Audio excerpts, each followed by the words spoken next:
Faire des économies d'eau et d'énergie en produisant du vide, c'est possible.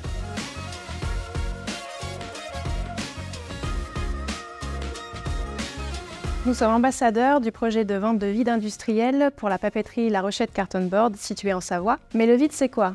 Pour terminer la fabrication du papier, il convient de sécher la pâte à papier. Donc pour cela, on va utiliser une machine qui va aspirer l'eau qui est en excès. En résumé, le vide, c'est quoi? C'est l'inverse de l'air comprimé. Les enjeux pour le territoire, c'est avoir une première référence en France et à l'international sur ce type de contrat qui puisse être transposable chez d'autres clients industriels. Élargir notre palette de fournitures auprès de nos clients. Renforcer notre présence auprès des clients industriels utilisant cette utilité, emballage sous vide, production électronique. Travailler sur les économies d'énergie mais également d'eau sur un territoire qui est sous stress hydrique. Initialement, la production de vide se faisait avec une dizaine de pompes à anneaux liquides qui ont besoin d'eau pour fonctionner. Nous avons installé une turbine à vide capable d'assurer la totalité du besoin. Elle n'aura pas besoin d'eau pour fonctionner et consommera moins d'électricité.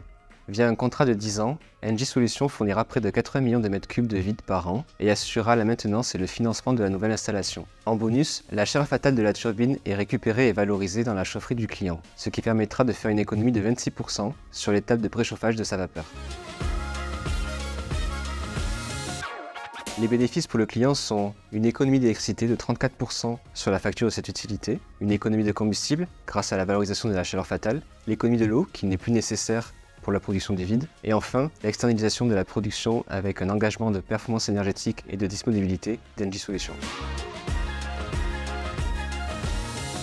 La vente de vide, une première en France à dupliquer chez d'autres clients industriels.